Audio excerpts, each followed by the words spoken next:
Hapon na nga pala ito mga mamshi. Naisipan ko magluto ng pansit para sa hapunan namin. Pero di ko na isa-isahin yung paglutong ito kasi alam ko naman magaling pa kayo magluto sa akin. Isa nga pala ito sa paborito kong ulam, lalo na nung kabataan ko. At nung nasa college ako, ito talaga yung madalas kong bilhin sa tapat ng boarding house namin. Yun kasi mura at madami ang serving. Kaya medyo matagal ang pinagsamahan namin ng ulam na to. Ay, naging emotional. After ko na malutuin yung pansit ay nagluto ako ng konti nitong daing na pusit. Nag-crave kasi ako bigla. Pero sa totoo lang di talaga ako marunong magluto nito. Madalas mahunat sobro pag ako. May tamang pagluto daw kasi dito. At dahil gusto ko naman muswisinan, yung pagkikrave ko dito ay di na ako nagmagaling pang magluto. Tumawag na tayo agad ng help. Syempre, sino pa ba ang mabilis nating matawag kundi yung mama ko? Sabi ng mama ko, hindi rin daw pwedeng tadala ng pagluto nito at ito'y papahit. Kaya ayan, luto ni siya, mga momshi.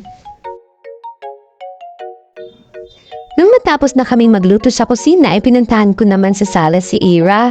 May ubo na naman kasi ang sipo ng bata-batuta na to. Buwan-buwan na lang halos ay may mga ubo sila. Kompleto naman sana sila sa vitamins at biglang naman lumabas. Kaya sanay na tuloy na yun si Ira mag-nebulizer. Si Kuya Ori naman ng mga oras na yan ay tulog na. Sanay kasi talaga din silang maaga natutulog, kaya sobrang agad din nilang kumain ng hapunan.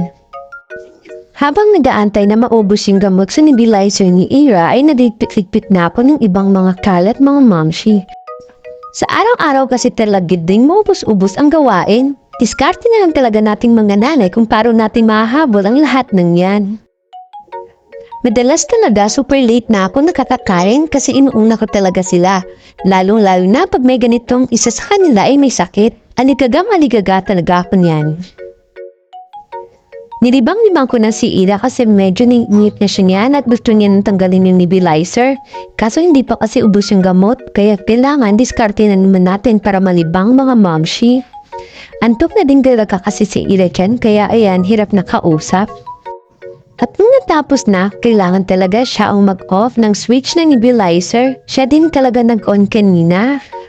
So paano ba yan mga momshi? Patutulungin ko na si Ira. Next time ulit. Bye!